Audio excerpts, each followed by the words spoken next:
আপোনালোক সকলোকে মোৰ চেনেললৈ স্বাগতম জনাইছোঁ। আজি আপোনালোকৰ বাবে লৈ আহিছোঁ জুইত বনোৱা ছাগলী মাংস।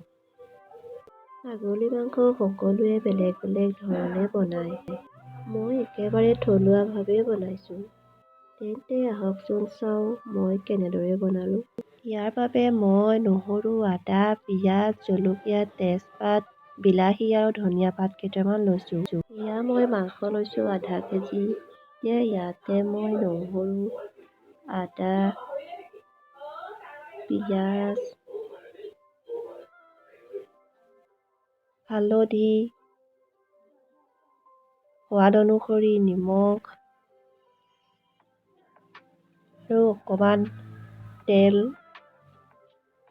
দি এতিয়া ভালদৰে সানি পেলাব লাগিব।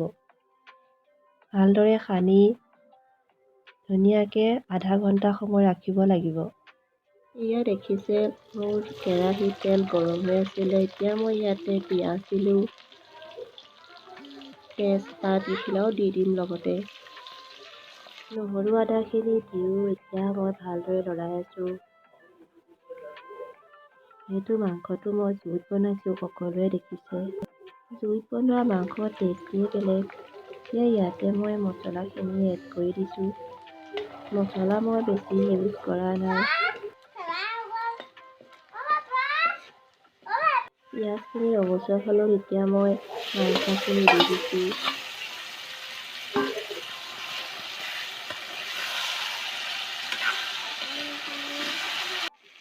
এয়া দেখিছে মাংসখিনিৰ পৰা অলপ অলপকৈ তেল বিৰিঙিবলৈ ওলাইছে।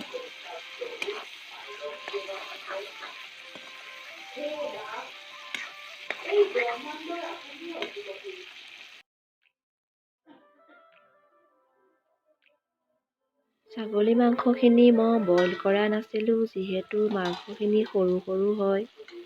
এতিয়া এনেকেই মই লৰাই লৰাই মাংসখিনি অলপ টাইম ভাজিব লাগিব।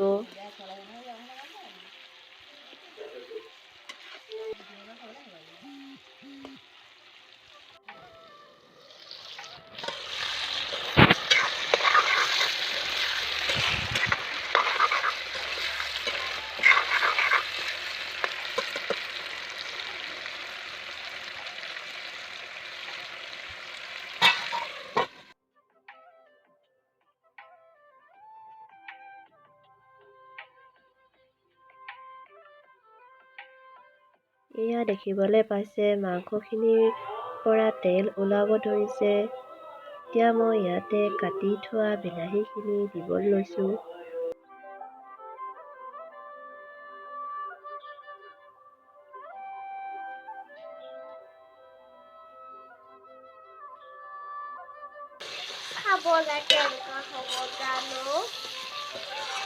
খাবলৈ কেনেকুৱা হ'ব জানো?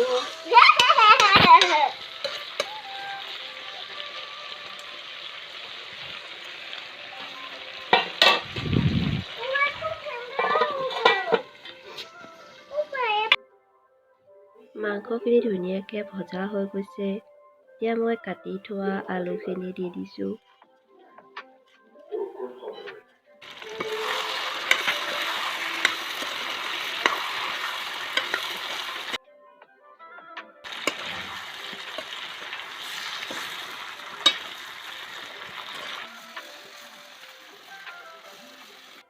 এতিয়া মাংসখিনি পানী দিব পৰা হৈ গৈছে।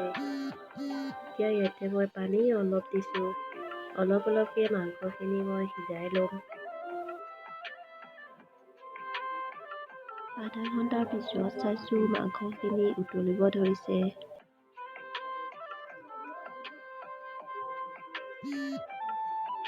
দেখিবলৈ পাইছে মোৰ ছাগলী মাংসৰ গ্ৰেভি হৈ গৈছে।